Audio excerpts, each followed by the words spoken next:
Thanks everyone for being present. Especially Steph, our both present / speech. Jason is also here. Hi, Jason.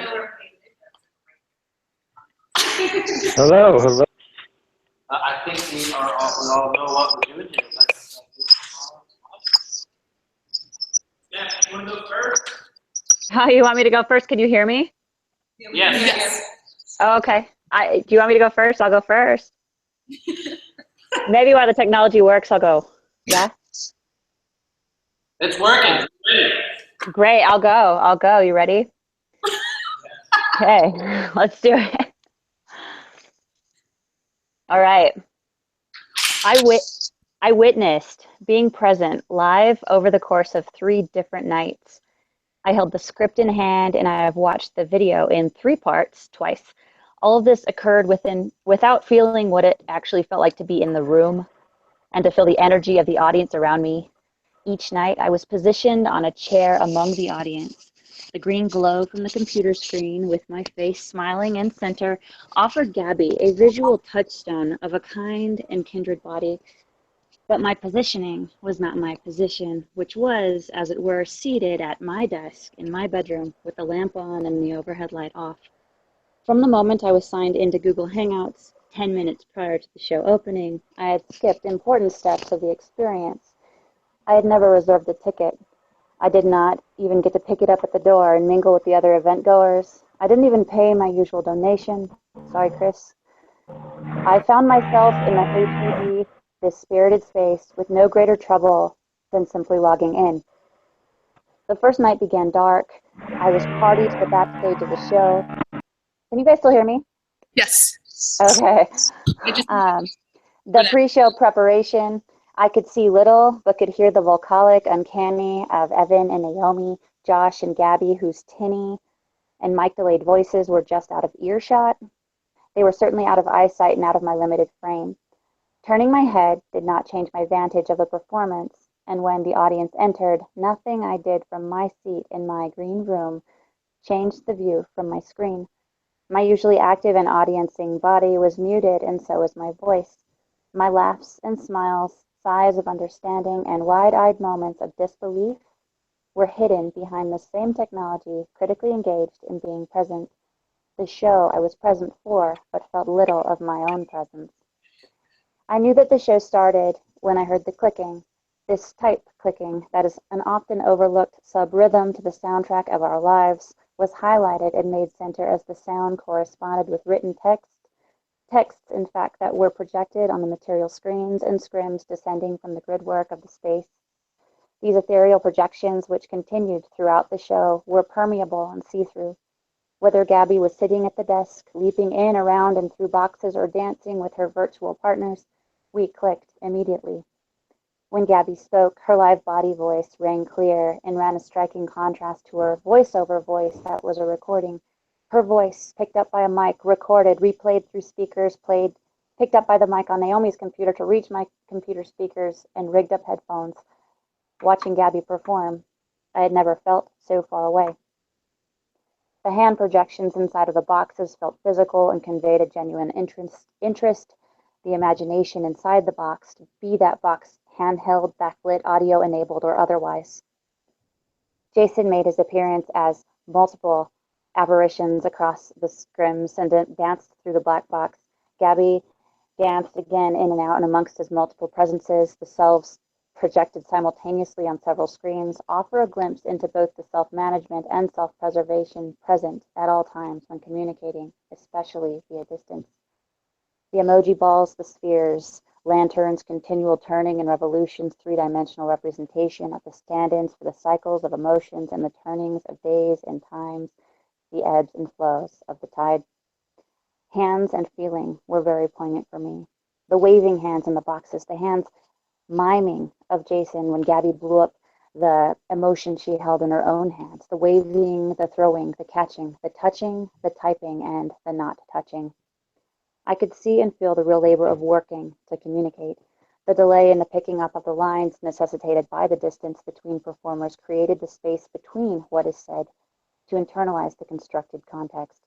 It is in those spaces that I found the vulnerability of the intimacy of those deep conversations. While I supplemented my live experience with video and script, I experienced broken bits of conversation that I then had to fill in, not unlike my everyday conversations. I find myself troubled at the amount of rehearsing that goes into each word that comes out of my mouth or transmitted through the brain-hand-screen continuum, a fact that I myself found myself confronting each night of the run and each day thereafter. My encoding and questioning, my decoding and questioning, is my sense of the real as I want it or even need it to be? Is this experience really reality? Have I sheltered myself wanting to believe otherwise? Flummoxed because the face-to-face is nerve-wracking enough. I sit here from my same seat. Through my hands, I type and click into life this response from the same seat where I've spent countless hours over the past several months, hoping that there is no disconnect between my mind and my hands, hoping that my swift keystrokes will bring into life words and matrix language conventions that will carry all of my emotion and sincerity, that the person who reads what my body transmits via this distanced medium will conjure a meeting with the least amount of jumbled and bypassed negotiation. I didn't get to select my position for the performances, and it made me think how we so often don't get to choose all of our positioning. Things are framed and muted. People sometimes get in the way and even block the view. Technology can and will distort sound and image. These sounds and images become echoes of each other, a disembodied poetic that makes me question the authentic touch and interaction. Is this authentic or a representation of authentic? Does it matter if we think that it is? Is connected connection enough? Sayre offers two ways to view the postmodern performative object, the narrative and the ritual. Does being present offer up a ritual or set of rituals? Does Naomi's script, texts, document inside of performance with the accompanying score of music, voice, type, and click project a larger or greater presence? Or rather, does this experiment suggest a new narrative object where our experiences are being worked through and reorganized? I'm inclined to think the latter. The mindful presence required for me to soundly cobble together a thoughtful response to transmit to you via distance and time zones only makes me wish I could physically be with you all.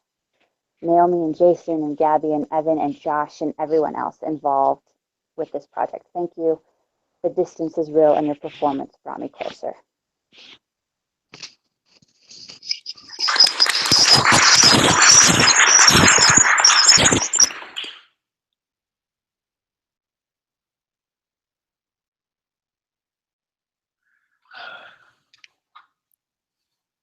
Walk into the space and see strips of the black mesh hanging. Areas after that, such conversations play out in strips with different blocks of colors and expressive icons playing in space and screen. Gabby, plugged into her laptop, sits in the center of the stage. Headphones cover her ears, eyes focused on the computer screen and face. Sounds from speakers positioned throughout the space with the illusion of hearing Gabby typing away on it. When I turn around, I can see Steph's image all the way from Utah and computer screen. Throughout the performance, Gabby's present physical body is measured against and alongside Jason's projected body. Occasionally, they overlap, mirror each other, or physically engage as if they inhabit the same space. I guess between the two turns into a mirror exercise.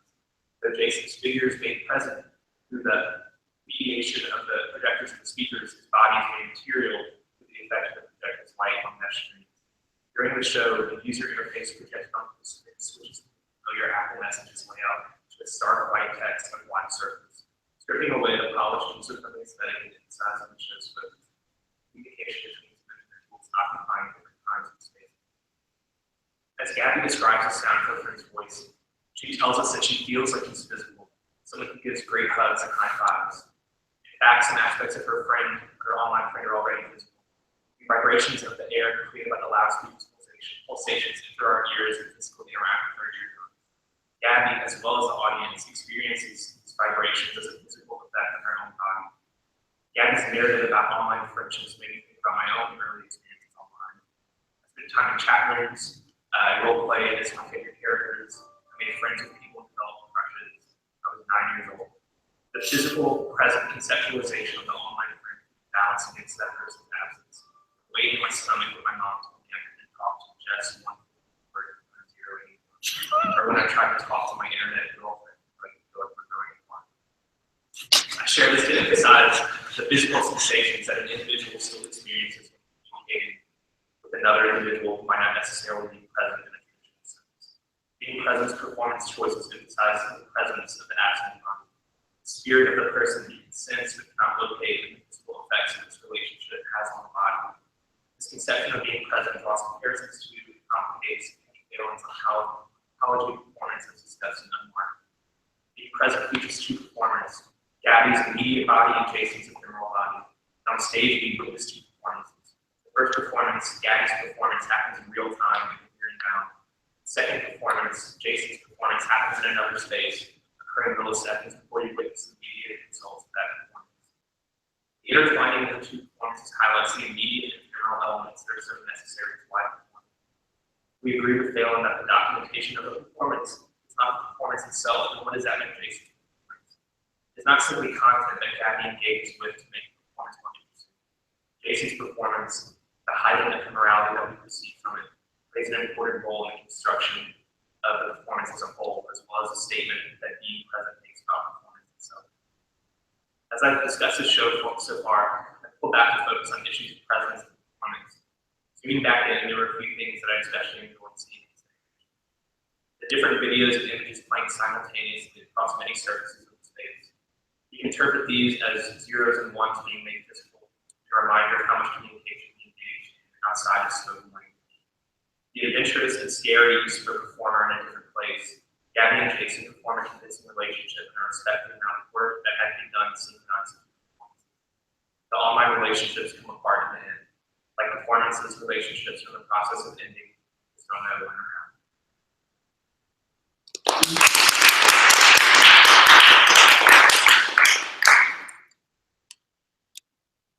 Thank you, Hal and Stephanie. Open the floor for other responses.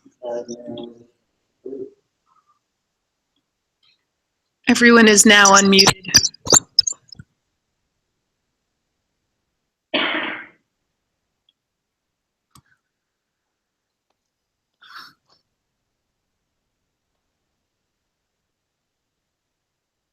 Naomi, I'm having a really hard time hearing everybody in that room. Not that people are talking, but when they do talk. Okay. I have our volume all the way up.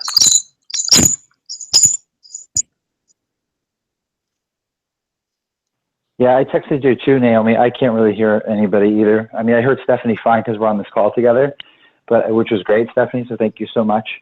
I couldn't really hear anything else in the room though. I guess if people are just really loud and clear, we can probably hear all right. I think it's just the distance of the computer to the people is the problem. I mean, there's not, if it was a good mic or something, I think that would be the case. I can put you guys in. Yes. I'll start there because I've been thinking a lot about that, and It does sound like I was really struck by how aesthetic the show was. It was just really striking, and it didn't look like any show that had ever been produced in the Black Box. And I think that's really hard to do because we produce a lot of shows in the Black Box. I don't know if y'all remember how I started Black Box Day this year, but like hundreds of shows, and it really looked different. I made a comment to Billy when it was over. I said, well, I feel like we could walk to the West Village and go eat something at the noodle bar. Because it felt like I was in a different space where the experiment was a little bit different than the experiments that we normally do in here. And so I really want to applaud that. So then what I was thinking about when I was leaving, I left with Sarah and I was talking to her, and so there were things about it that I accepted because it was so different, but things that if you would work on it longer, I mean, I don't know how you clean up digital space clearly. So as the rats or the birds are going, beep, beep, right? How do you, but so there's things that I want that I just kind of let it wash over me instead. And I didn't get to see it 3 times like Stephanie did. And I didn't have a script in front of me. So she's got some things that I don't have, and I have some things, the presents that she doesn't have. But there was a story there that I wasn't getting completely. And I can just say, well, that's okay. But I do think that there's this idealized vision of this show in my head where the story is there and the audience can perceive it. But I was wondering why I couldn't, and I think it's some of the digital stuff. Because we interact with this much closer, right? And it's and we have moments where we say, you're going out, I can't hear you, call me back, right? As an audience member, we can't do that. Can't say, that's a beautiful poem, but I couldn't hear it, speak up more, right? Or he's gone out and I don't think he's supposed to be gone away, and we'll all just pause until you can get him back. But there was some interesting theatrical conflict based on the way that we normally deal with theater. And so the show must go on, and he goes out and you come down really quietly and you get him back. But they keep performing the show, and I don't even know if he knows he's not on, right? And so, but that's not how we perform this kind of interaction. So it was really interesting to me in that the ways that it fails points out the different kinds of communication that it is. So I've been thinking a lot about the show, just a whole lot about the show. Troubled by the non-presence of being present. To some degree, it sounds like. I was an audience member? Yeah, a little separation. Yeah, I wanted to get more of it. Mm-hmm. It was so beautiful, I wanted to get more of it. Aesthetically, it's maybe one of my, and maybe just because of its difference and that needing that every once in a while, it's one of my favorite visual in a long time. Thank you. I mean, when those original texts start going up all over the place, I mean, look, staff, you know what I'm doing, staff? I'm showing them my goosebumps from my presence class. Yeah, it was just visually and experientially, not just visibly, experientially stunning. And so then I'm like, dude, I want to get in there, and when somebody else wants to put their hands on it, it was good, because I'm like, I want to put my hands on it. I want to make sure that we can hear Gabby. I want to figure out what we do whenever he goes out. I want to. So anyway, that's a huge compliment, but I think there's a lot of questions in that as well. Thank you.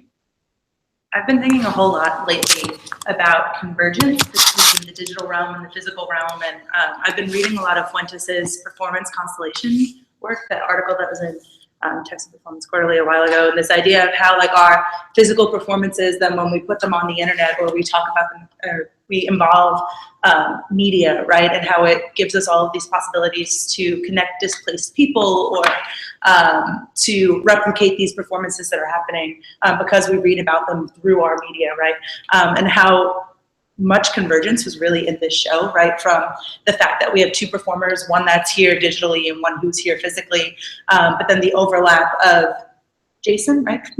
Jason moving on the screen and Gabby moving behind the screen in the black box and moving in the same manner, right? We have this digital presence that is overlapping the physical presence that is standing behind it, right? Then to the fact that we have Steph, who we have a physical relationship with, who's here so often in the black box, but now she's connected through this media as well, right? So this convergence down to right where we are right now, where we're sitting in a circle and we're talking and we have mediated communication and they're witnessing us talk through the computer, right? So what does that do for them witnessing us here, right? These performances.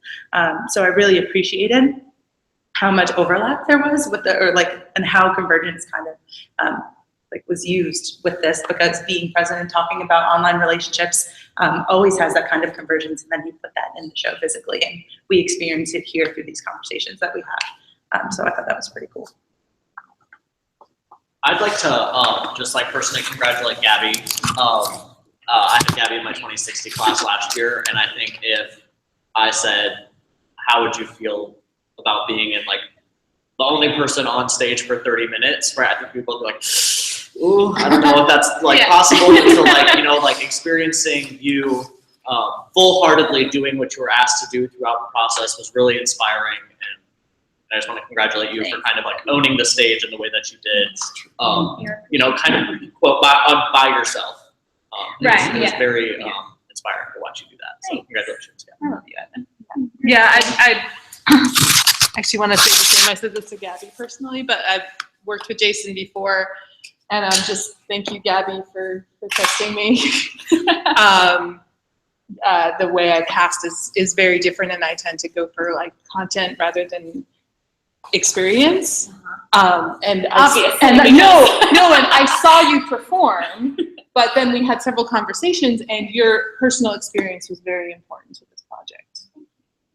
And thanks for letting me bring so much of that into this too. I appreciate that a lot. Yeah, and that was important for Jason too. It just had the Jason being long distance. It was I wasn't there, so that was a more tenuous relationship that like I needed to know. I wasn't there. I wasn't present. I bet you learned a lot about these questions. Oh yeah. I can't imagine the directing task and how difficult it might be. I mean, so you cast a brand new performer, and then your other performers in Boston, you know? I mean, and then you've got all these kind of dilemmas. I just thought that I love the 3D. I love when they're the same. I see it, the projector being pulled away, and he's smaller and smaller, and now they're about the same size. And I just love, there was one moment when I felt like, was it an improvisational where he does stuff and you do stuff with him? Yeah, it felt like it was maybe new every night. And there were other moments when it felt like it was really rehearsed between the two of you over that distance at night at rehearsal. So that was really cool too, because we asked performers to do those two different kind of things, you know, move your body in unison with rehearsal and move your body in unison improvisationally. And I felt like both of those things were there too. Is that what you meant by mirror? Like the old comedy routine, right? Marx Brothers? Harpo, right? Harpo Marx walks in the mirror and there's somebody on this side, but he keeps mirroring. Of course, they were doing that shtick here, but so speaking of the illusion of it all. I echo a lot of what Tracy said with a slightly different emphasis for me on the back end. That I like Tracy and my others have said, I was really drawn to what you all created phenomenologically, and I felt like I think part of what Tracy's responding to is the aesthetic of the piece is that it felt like you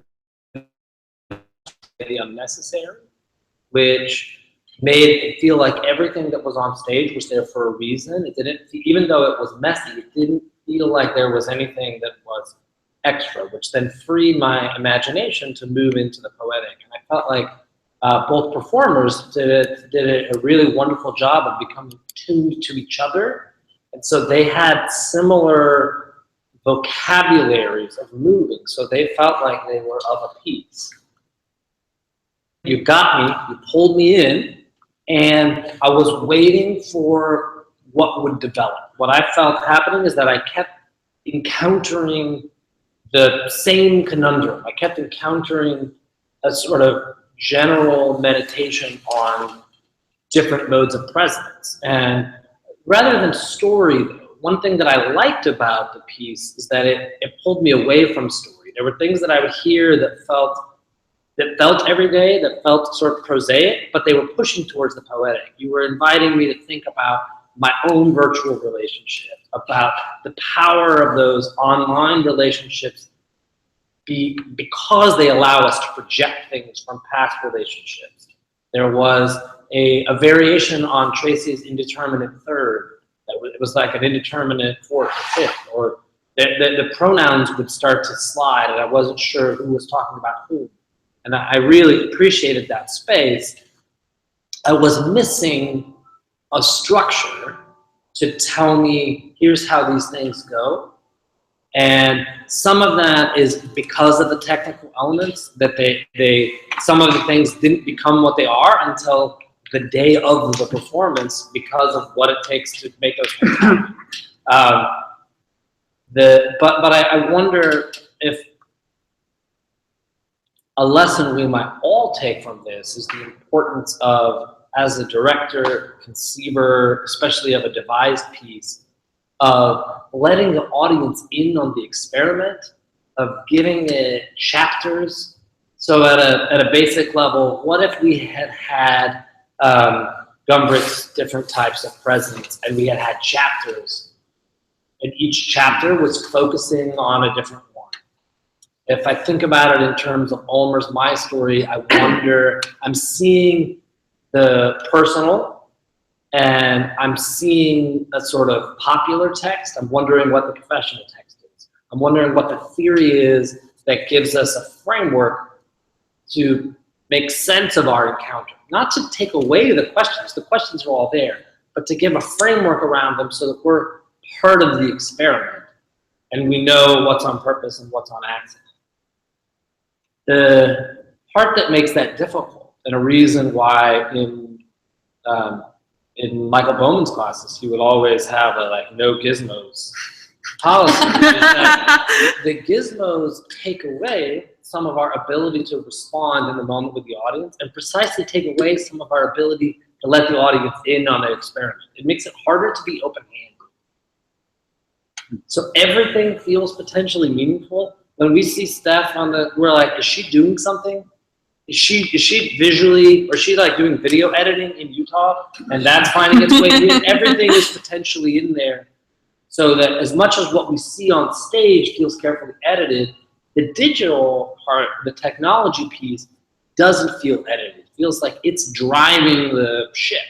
So when we catch a glitch, the very things that in person, when someone says, someone pauses, when someone trips, that make us feel like, oh, this is really happening, it's really live. When we encounter it with the digital, we're like, oh, something is wrong. Something is off. Oh, that's not real. We hear, I can't quite hear you.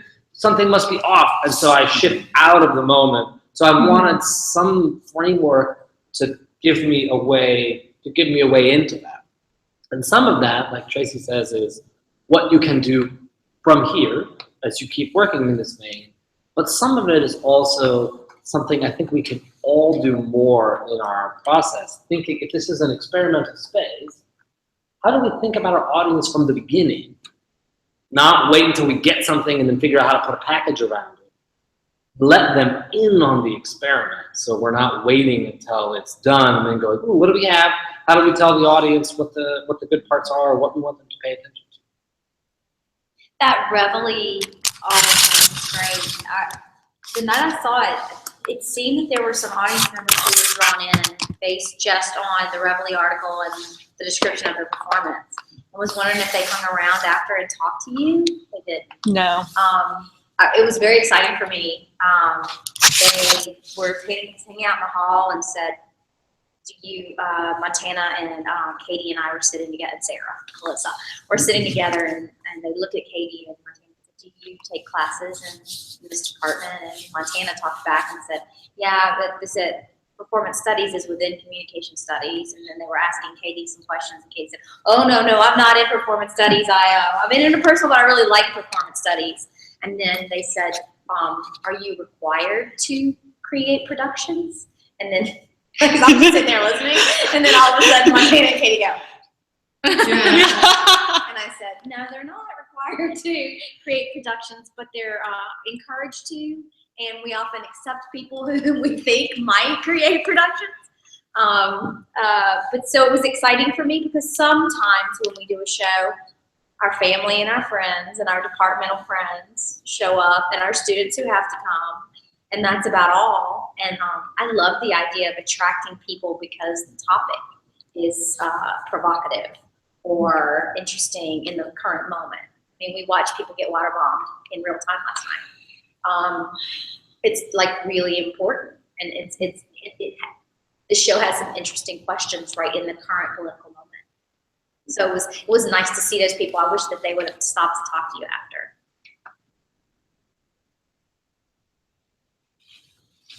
Yeah, I mean, we've talked a little bit about the aesthetic blew me away.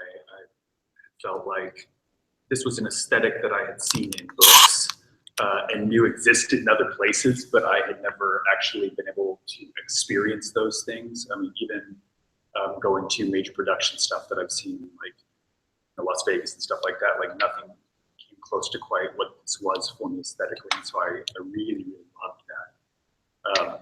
It also did a lot of work in implicating me for the ways in which I produce relationships, particularly intimate relationships, and the ways in which, you know, it's been a long, long time since I've had a face-to-face intimate relationship in that way, whereas I feel much more comfortable doing that through the other medium. But what I often have found, we talked about this, is that it's really great within that medium, but as soon as, we try to put that thing face-to-face, it doesn't quite operate in the same way.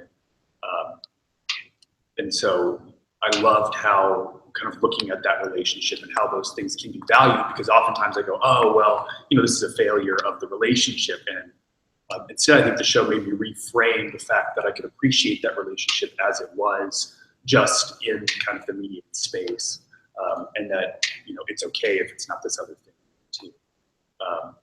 One of the questions I kind of had, and this is more of a framing question, and I don't know if maybe this changed in process, but it was initially framed as a workshop. And so thinking about, when I watch this, I think of it as a full show. I don't necessarily think about it as a workshop. And so I'm wondering, and this is maybe for discussion, but what are the ways in which we delineate how a thing is a workshop versus kind of a full production? What are the different kind of burdens, and how do we negotiate some of that, or what does that necessarily mean? Not that I absolutely loved it, and I thought it was wonderful. Those are good questions for the board. Okay. Just good questions in general for all of us to think about. I think being on the board for so long, I think sometimes I'll read a proposal and I'll say, this is a workshop. Like I know, but I need to articulate more when someone in the room recommends this be a workshop. What do you see? What is it about that thing? That is it more difficult maybe? Or there's a performer in Boston, maybe. Is it trying to do something we've never done before? We have no clue. Is it less cooked? I don't know. But sometimes you feel it. Like Billy said, I heard this is 30 minutes. And I said, I think it is. Is that typical? And I said, it's not typical, but it's certainly not a reason why we would tell somebody they couldn't try something, And so it was interesting. And I said, this is a workshop production. And then, of course, he's super confused, which points out to me that I'm overstanding it, right? Right? So Billy goes, well, what's that? And then I'm like, oh, wow. You have to articulate what a workshop production is as opposed to a finished production. And this is as finished as most of our grad student productions, right? Can I I found out afterward that it was workshop. Yeah, So I didn't anticipate it. So I think Chris's comment about how we would frame that at the beginning, maybe, so that those audience members who we don't know might stay and give us feedback that they feel like they can't give us. Can I respond to? Yeah. So, and Jason knows this because I've worked with him before, but like to me, a workshop is like.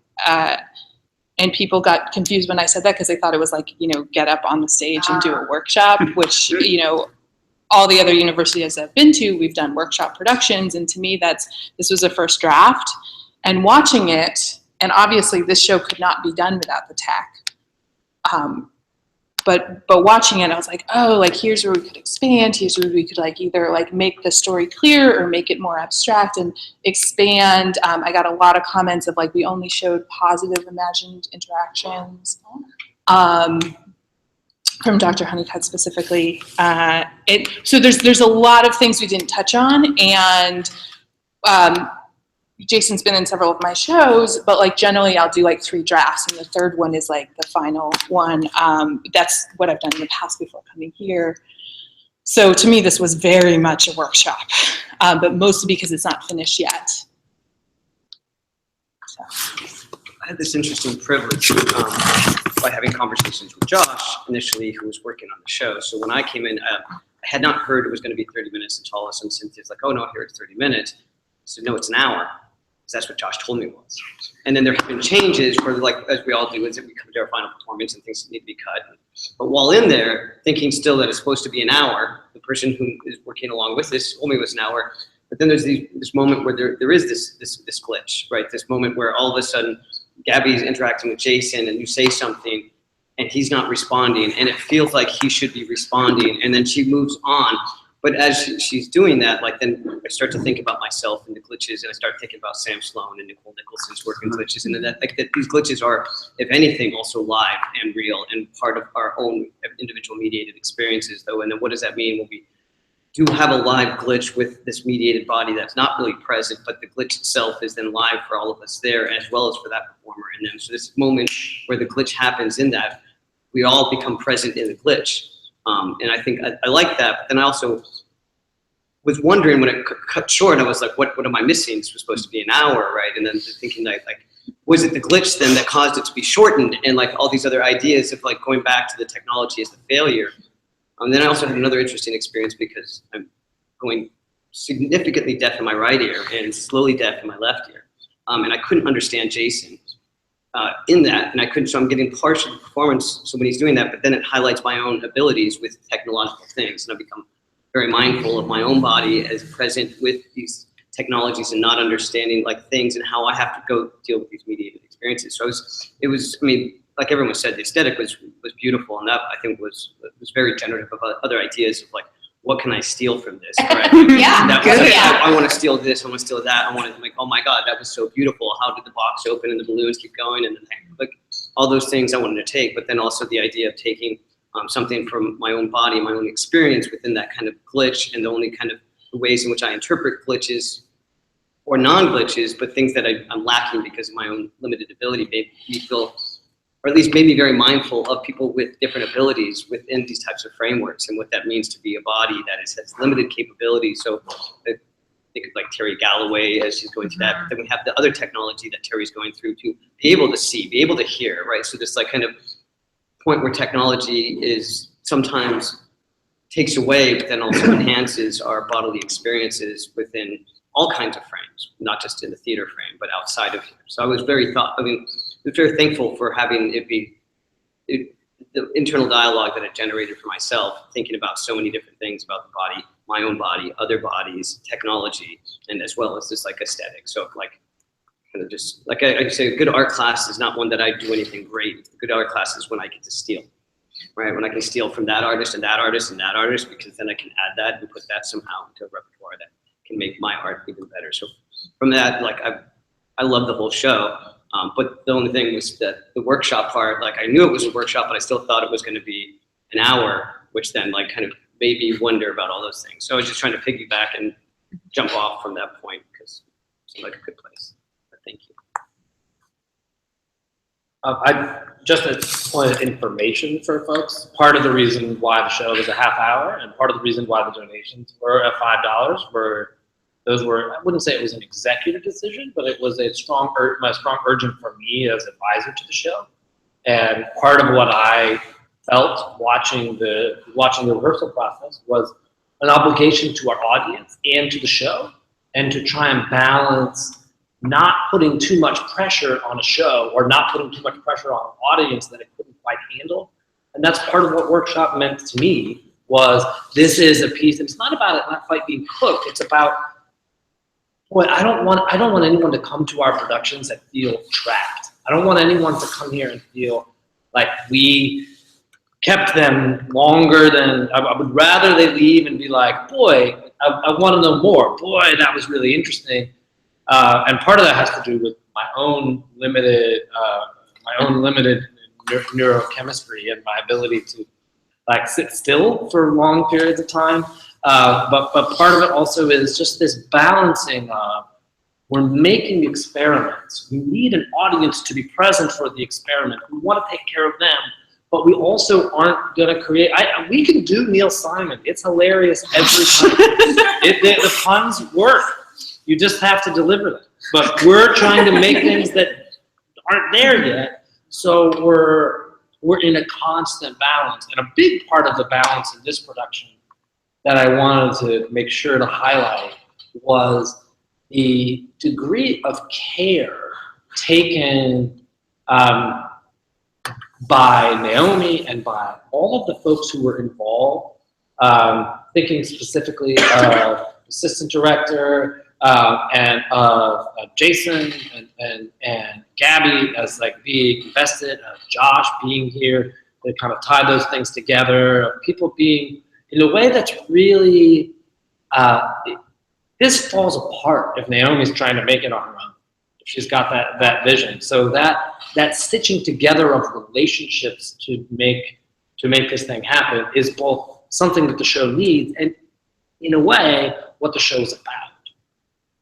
It's about there are these technological things, these things that are there that give us a new kind of present that we're like, okay, Snapchat's on the way out. What's the next thing? How do we figure out how to live there? Well, part of that's about grabbing folks. Now we're all rethinking hopefully our relationship to Facebook after an election where the vast majority of like 40% of the news consumed by Republicans, 19% of the news consumed by Democrats was completely, utterly false.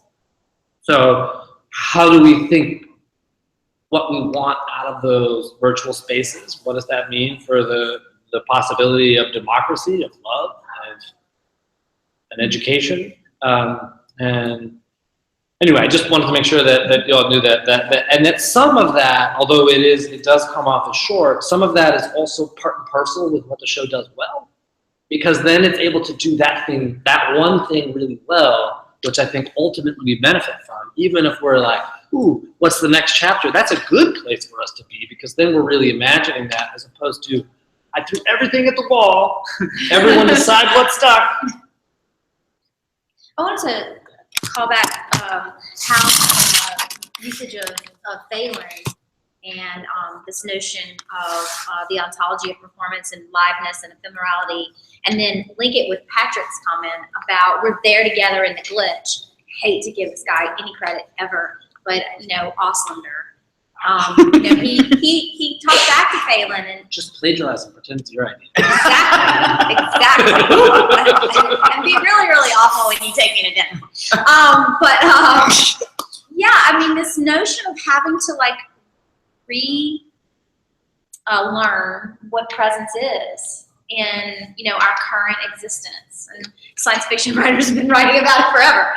But trying to figure out the new thing is and how it orients our body. It made me think of I love so clever the way that we had to give our money to Adam. Or actually, I had to give my money to Duncan. And then right after we walked away, he was Sarah, and Sarah goes, Sarah now. But what was really interesting is I was here relatively early, and I realized that we were doing that, and I squatted down, and so that I could be in my little screen for him, even though he was standing over there and he could see me. And I noticed a lot of people not doing it, but I noticed some people doing it. Like they knew they needed to be in the screen to order their ticket. It was just really interesting, and goes to Chris's comment about thinking about our bodies in those spaces, how our bodies orient to those spaces, as opposed to just walking up with me. I didn't know what the hell they were doing at first. It was like pointing to him. And I did. Because I was trying to get something else fixed, and they weren't looking at me. I was like, "You need to look at me. I'm not buying my ticket right now." But it was really interesting. But I just loved, once we got all that figured out, loved watching people go up to buy their ticket and figure out what's going on, what realm am I in right now. There was something about my students can we really pay them via Venmo? Is that really an option? And they were so excited. Meanwhile, I just got Venmo and I have no idea how to use it. And so to try to watch my students figure out whether that was the actual possibility. And then they were no, you can slide it digitally, physically slide it. And they're okay. They thought that they were going to use their technology to pay, and they were real excited about it.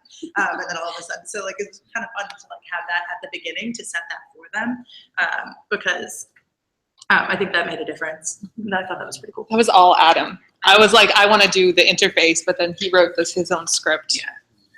I love thinking about how technology changes, not just when you're in two different places, but how it changes bodies that are in the same physical space. It's that. We created our emoji.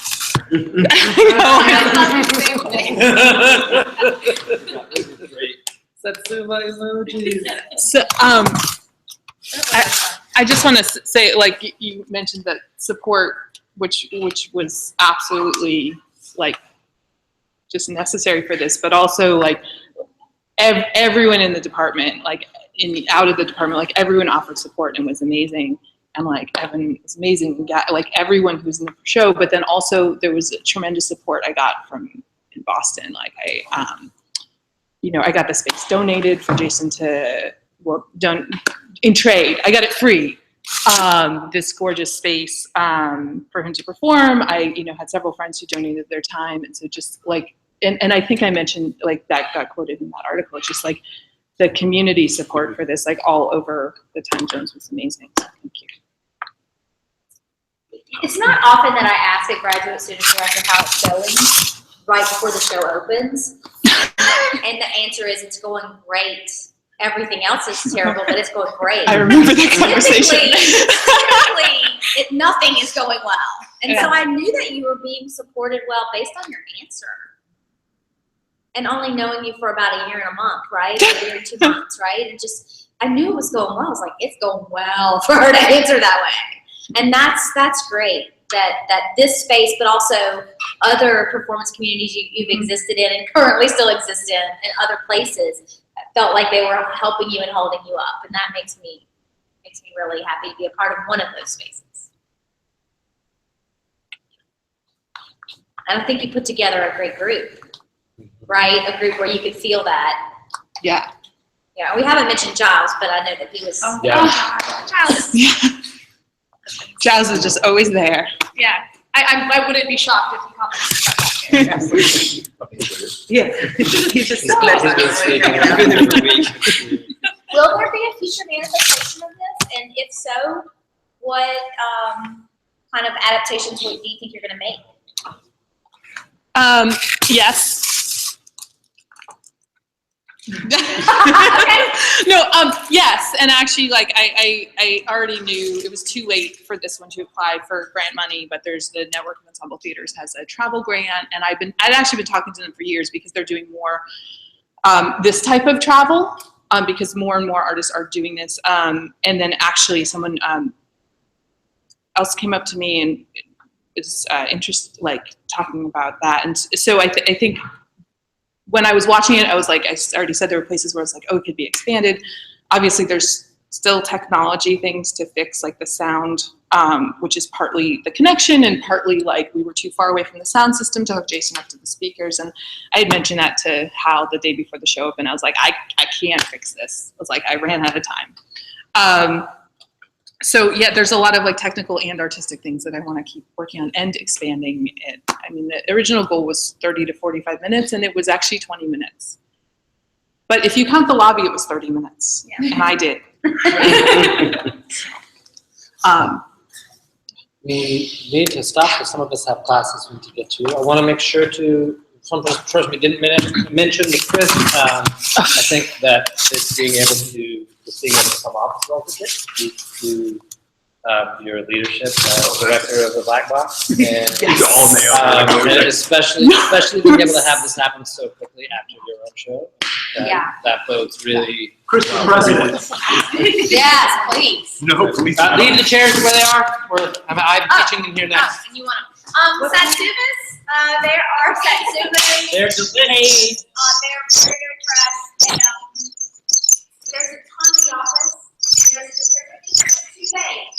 So I don't come see on my vacation. So I would love to get an empty bag. Bye, guys. You're both beautiful and lovely and magical. Thank you. Yeah. Bye. Jason, let's talk soon. I sent you a text, so maybe we'll talk tonight if you want. Yeah. I can talk later tonight. Yeah, I And sent you a Stephanie- text, so. All right. I'm glad you're both able to be here. Thank you. Cool, so we're that's done? Yeah, we're done. We all have to run off to class. Okay. Much love All right. to all of you. Tell everyone I said hello, and have a great day. You too. Bye. Bye.